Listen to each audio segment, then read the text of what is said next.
அண்மை செய்தி கிருஷ்ணகிரி மாவட்டம் ஒசூர் அருகே டாடா தொழிற்சாலையில் பயங்கர தீ விபத்து ஏற்பட்டிருக்கிறது. இது பற்றிய மேலும் விவரங்களை செய்தியாளர் ஜெயசுராஜ் விவரிக்க கேட்கலாம். வணக்கம் ஜெயசுராஜ். தற்போது தீயானது அணைக்கப்பட்டு விட்டதா? அந்த தீ விபத்திற்கான காரணம் என முதற்கட்ட தகவல் கூறும் செய்தி என்ன? அதாவது பாத்தீங்கன்னா கிருஷ்ணகிரி மாவட்டம் தேன்கனிக்கோட்டை தாலுகா ஒசூர் அருகே உள்ள கூத்தனப்பள்ளி என்ற இடத்துல டாடா நிறுவனத்துக்கு சொந்தமான தொழிற்சாலை உள்ளது. இந்த தொழிற்சாலையில செல்போன் உதிரி பாகங்கள் தயாரிக்கப்பட்டு வருகிறது. இங்க பாத்தீங்கன்னா 20,000க்கும் மேற்பட்ட தொழிலாளர்கள் வேலை பெற்று வருகிறார்கள். இந்த தொழிற்சாலையில் இன்று அதிகாலை நேரத்துல திடீரென அங்க இருக்கக்கூடிய ஆனோ பிளான்ட் என்று சொல்லக்கூடிய அந்த கெமிக்கல் பிளான்ட்ல தீ விபத்து ஏற்பட்டிருக்கு.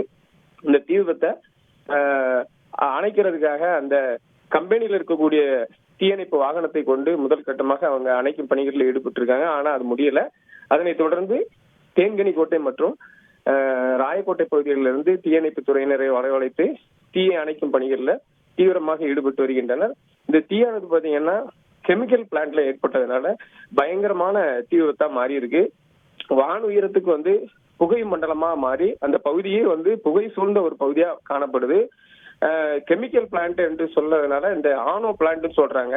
அந்த உதிரி பாகங்கள் தயாரிக்கக்கூடிய முக்கியமான இடம், முதல் கட்டமான இடம் அப்படின்னு சொல்றாங்க. அதனால எவ்வளவு சேதம் மதிப்புள்ள பொருட்கள் அங்க சேதமானது அப்படிங்கிறது இன்று வரை விவரங்கள் இதுவரை தெரியப்படவில்லை. அதே போல தொழிலாளர்கள் யாருக்கும் எந்த விதமான காயங்களும் பாதிப்பு ஏற்படவில்லை அப்படின்னு சொல்லப்படுது. இது குறித்து ராயக்கோட்டை போலீசார் விசாரணை மேற்கொண்டு வருகின்றன. இந்த தீ விபத்து அந்த பகுதியில் பெரும் பரபரப்பை ஏற்படுத்தியுள்ளது. விரிவான விவரங்களுக்கு நன்றி ஜெயசுராஜ். செய்திகளை உடனுக்குடன் தெரிந்து கொள்ள உடனே சப்ஸ்கிரைப் பண்ணுங்க.